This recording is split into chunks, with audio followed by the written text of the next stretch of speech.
마태복음 5장 1절부터 3절입니다. 함께 읽겠습니다. 예수께서 무리를 보시고 산에 올라가 앉으시니 제자들이 그에게 나아왔다. 예수께서 입을 열어서 그들을 가르치셨다. 마음이 가난한 사람은 복이 있다. 하늘나라가 그들의 것이다. 아멘. 오늘은 복 있는 사람이라는 제목으로 말씀 나눠보도록 하겠습니다. 무엇보다 일주일 만이긴 하지만 이 자리에서 다시 뵙게 되어서 어찌나 반갑고 이 자리가 소중한지 새삼 느끼는 시간입니다. 이 영어권에서 생활하다 보니까 사람들 간에 소통할 때 서로 다른 언어가 잘 전달되는 게, 통번역되는 게 정말 중요하다는 것을 새삼 느끼고 있습니다. 심지어 캐나다는 이민자들이 많다 보니까 똑같은 영어를 쓰더라도 자기네 모국에서 쓰던 말을 그대로 여기서 쓰니까 사실 발음을 알아듣기가 너무 어려운 것 같아요. 사투리라고 하면 좋을지 알아듣기 힘들고 소통에도 큰 어려움을 겪고 있긴 합니다. 확실히 잘 알아듣고 잘 전달하는 게 정말 중요하다는 걸 참 느끼는데, 우리가 성경을 볼 때에도 마찬가지입니다.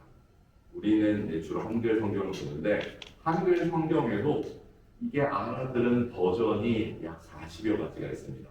우리가 주로 많이 쓰는 것은 5가지 정도가 있고, 좀 세세한 것까지 나누면 40여 가지가 현재 한국에서 사용되는 한글 성경이고요.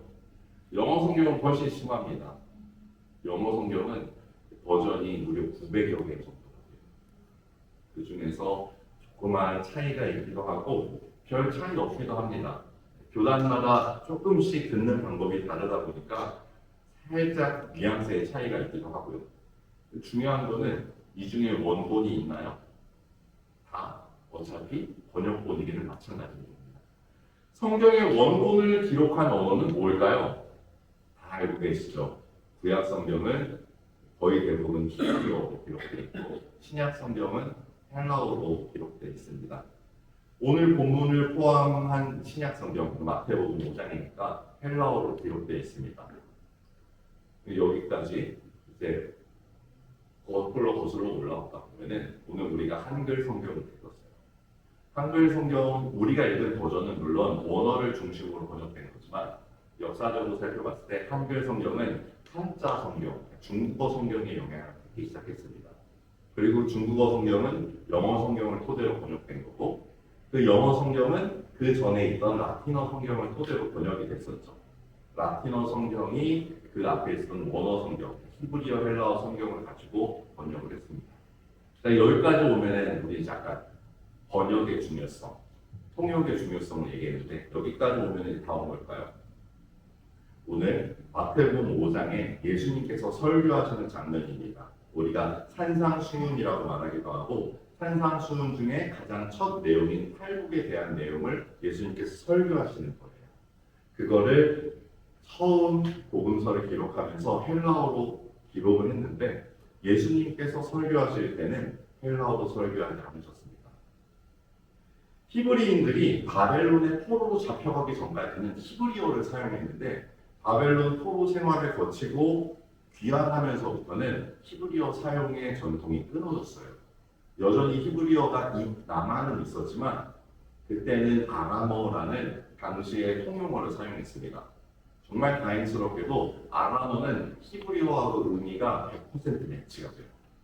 그리고 히브리어를 한 번에 접해보신 분들은 특이하다 하는 점이 있는데 히브리어는 글씨를 쓸 때 우리처럼 왼쪽에서 오른쪽으로 쓰지 않고 거꾸로 씁니다. 오른쪽에서 왼쪽으로 쓰는데 아람어도 오른쪽에서 왼쪽으로 씁니다. 그래서 글자 모양이 다르고 읽는 발음도 다른데 단어의 뜻이 100% 매치하고 그리고 문장의 구조가 똑같아서 아람어를 히브리어로 번역하는 것은 아주 쉽습니다. 예수님께서 이 아람어를 사용하셨어요. 일상 언어가 아람어였고 당연히 설교도 아람어로 했습니다. 오늘 한글 성경에 복이 있다라는 이 단어는 원문에는 한 단어 마카리오스라는 단어로 기록되어 있습니다. 맨 위에 있는 게 헬라어 마카리오스, 성경에 기록된 단어고 그 밑에 있는 투베이몬, 이거는 예수님께서 사용하셨던 아람어 단어입니다. 똑같은 뜻. 그리고 이게 히브리어로 아쉐레이, 히브리어로 있던 단어인데 예수님 시대에는 후이온이라고 말씀하셨고 성경에는 마카리오스라고 기록된 이 단어는 복이 있다라는 뜻입니다. 그런데 한국말로 할 때는 복이 있다인데 이게 헬라어도 아람어도 히브리어도 어떻죠? 한 단어죠.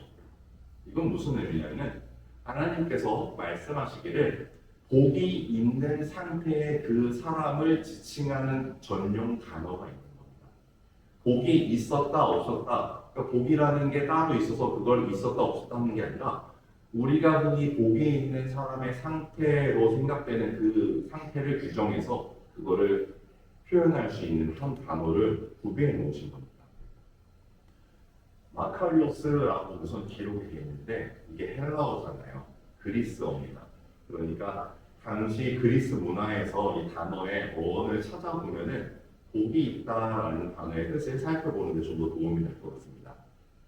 고대 그리스에서는 이 단어를 사용할 때 올림포스의 신들에게 사용했습니다. 올림포스에 사는 신들이 불멸의 존재잖아요. 그들의 신화에서 불멸의 존재가 고통 없는 삶을 사는 이 모습을 표현할 때 마카리오스라는 단어를 썼고 그리스의 영웅들이 죽어서 가는 세계를 마카리아 섬이라는 장소로 묘사했습니다. 그곳에서는 고단한 현실과 분리되어 아무 걱정 없이 풍요를 누립니다. 불멸, 고통 없는 삶, 아무 걱정 없이 풍요를 누려요. 익숙하지 않으십니까? 어서 보던 개념인데요. 우리가 생각하는 천국하고 많이 닿아 있습니다. 우리가 흔히 천국을 이런 곳이라고 생각했어요. 자, 그리고 예수님께서 직접 말씀하신 단어인 토베이본 그리고 이것과 100% 매칭되는 히브리어인 아슈레이는 사실 우리에게 되게 익숙한 단어였습니다. 복이 있는 사람은 악인의 길을 따르지 아니하며 죄인의 길에 서지 아니하며 오만한 자리에 앉지 아니하며 여기 나오는 저 복이 있는 사람이 바로 아슈레이라는 단어를 사용하는 거예요. 복이 있는 사람.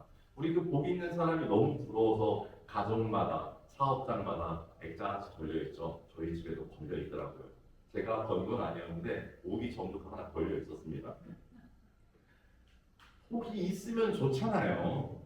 그래서 복만 바라면 복 받기만 바라면 우리가 그걸 기복신앙이라고 말하죠. 예수 믿어가지고 복만 받을 생각을 하고 있으면 복 안 주면 예수 안 믿을 거야 하는 걸 기복신앙이라고 하는데 그건 잘못됐지만 성경에 엄연히 복 있는 사람이란 단어가 있으면 이왕이면 복이 있어야지 복이 없을 필요는 없겠죠.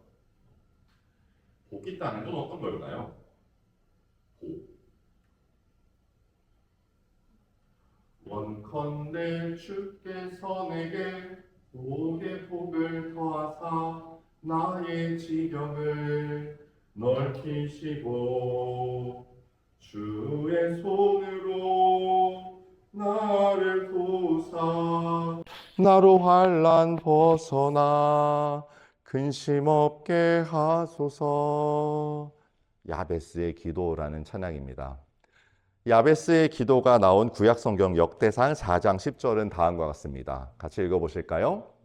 원하건대 주께서 내게 복에 복을 더하사 나의 지경을 넓히시고 주의 손으로 나를 도우사 나로 환난을 벗어나 내게 근심이 없게 하옵소서. 아멘. 너무 좋죠? 이 기도에 나온 복이 오늘날 많은 그리스도인들이 찾는 복의 모습에 가장 가깝다고 생각합니다. 내용이 어떻죠? 복에 복을 더하시고 지경을 넓히시고 주님이 나를 도우시고 환난을 벗어나고 근심이 없게 하옵소서. 우리가 필요한 게 다 들어가 있습니다. 이를테면 복 종합 선물 세트죠. 너무 좋죠. 하지만 우리가 먼저 주목해야 할 것이 있습니다. 누구의 기도요? 야베스의 기도.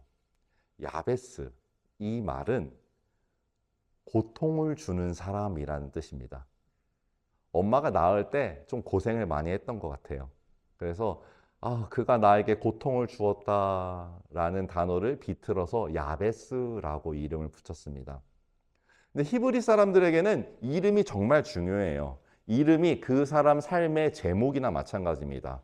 그 이름이 그의 운명을 좌지우지한다고 보여요. 말을 합니다. 그 야베스라는 사람은 평생 자신도 고통 속에 살고 남에게 고통을 주는 사람 취급을 받으며 살아왔던 거예요. 이름이 저주가 된 것 같죠. 고통받는 사람 야베스는 그렇다면 어떤 복을 바랬을까요? 야베스가 바란 복은, 야베스의 기도는 어떤 내용이었을까요? 이 기도에 나온 복에 복을 더한다는 말은 진짜 복, 이걸 강조하기 위해서 쓴 단어입니다. 지경을 넓히신다는 말은 원어에는 하나님의 지경, 그러니까 하나님께서 나에게 준 기업, 나의 사명이 넓어지는 것을 말하는 겁니다. 주의 손으로 나를 돕는다는 것은 하나님의 임재와 능력을 온전히 의지하겠다는 것으로 지금 되어져 가는 일이 내 힘이 아니라 하나님께서 하시는 일이라는 것을 인정한다는 뜻이고요. 환난과 근심을 벗어나는 것은 이름 지어진 내 고통의 운명, 이거를 초월하겠다는 뜻입니다. 초월한다는 것은 고통이 없어진다는 것이 아니라 이제 고통에 매이지 않겠다라는 뜻입니다. 자, 이것을 정리하면 다음과 같습니다. 하나님, 저를 진짜 복 주시려거든 제가 하나님께서 맡기신 사명을 더 많이 감당할 수 있게 해 주시옵소서. 이 모든 일이 하나님의 능력으로 됨을 인정합니다. 나를 둘러싼 고통의 환경에 굴복하지 않고 내게 주어진 운명에 만족하지 않고 그것을 초월하여 온전히 주만 보고 따르게 해 주시옵소서. 그것이 제가 원하는 진짜 복입니다. 이렇게 기도했더니 하나님이 그가 구하는 것을 허락하셨더라 말씀합니다. 하나님께서 응답하셨습니다. 복을 구했더니 응답했는데 그 복이 이루어졌습니다. 우리는 분명히 말합니다. 복 받아야 합니다. 더 잘 돼야 합니다. 왜 그럴까요? 야베스가 기도했지 않습니까? 우리가 더 많은 하나님의 일을 감당하기 위해서 반드시 복 받아야 합니다.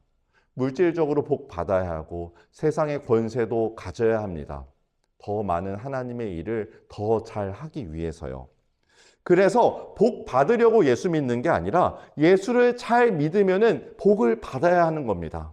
예수 잘 믿는 사람이 더 많은 일을 감당해야 하니까요. 하나님께서 필요한 사람에게 물질도 주시고 건강도 주시고 권세도 주시는 겁니다. 나의 필요가 아니라 하나님의 필요를 위해서 주시는 겁니다. 오늘 본문에서도 설교가 시작하기 전에 상황을 봐야 합니다. 많은 사람들이 예수님께 몰려왔어요. 성경은 그들을 무리라고 합니다. 그러자 예수님께서 산에 오르셨습니다. 오늘의 본문은 예수님을 따라 산에 오른 제자들이 들은 말입니다. 무리들은 이 말을 듣지 못했습니다. 여러분, 복은 싸구려가 아닙니다. 아무나 다 듣고 아무나 다 누릴 수 있는 그런 싸구려, 가치 없는 게 아닙니다. 그래서 복음은 싸구려가 아닙니다. 예수님을 따라 산에 오른 사람들이 복 있는 사람이고 지금 이 자리에 나온 사람들이 복 있는 사람입니다. 우리 아까 마카리오스는 신과 같은, 그들의 신화 속에 신과 같은 이라는 의미로 사용됐다고 했습니다. 이걸 성경에 써놨으니까 우리가 기독교적으로도 한번 해석해 봐야 되겠죠. 신과 같은, 하나님 같은으로 해석해도 되겠지만 하나님의 독생자 예수님께서 이 땅에 오셔서 그 신과 같은 삶을 사는 본을 보여주셨습니다. 그러니까 우리는 이것을 예수님처럼이라고 번역할 수 있습니다. 그러니까 복은 하나님 나라의 백성으로 사는 삶을 말하는 겁니다. 하나님께서 왕 중의 왕이시니 우리는 왕의 자녀죠. 그럼 왕의 자녀라고 다 똑같을까요? 우리가 다른 걸 한번 생각해 볼게요. 돈 많은 사람을 우리 뭐라고 부르나요? 부자라고 말하죠. 부자라고 합니다. 그런데 어떤 돈 많은 사람들은 우리가 졸부라고 얘기도 합니다. 돈벼락을 맞아서 졸부가 되었다라고 말합니다. 똑같이 돈이 많은 사람인데 부자와 졸부는 뭐가 다를까요? 부자는 돈만 많은 사람이 아니죠. 돈도 많고 그에 걸맞는 내면도 가진 사람입니다. 돈을 선용하여 가야 할 곳으로 보낼 줄 아는 사람이 부자입니다. 졸부는 어쩌다 보니 돈만 많은 사람입니다. 갑작스럽게 감당할 수 없는 재물을 얻은 사람을 졸부라고 얘기합니다. 하나님 자녀도 마찬가지입니다.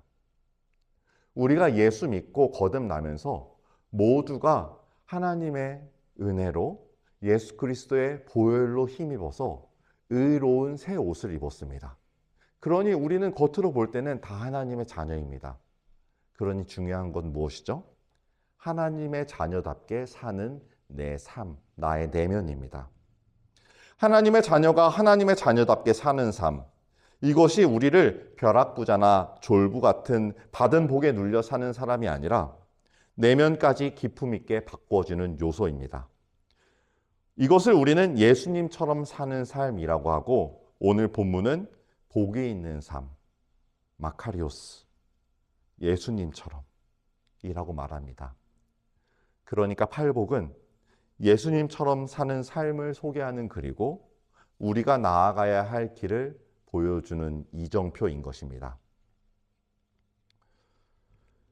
심령이 가난한 사람은 예수님처럼 사는 삶입니다.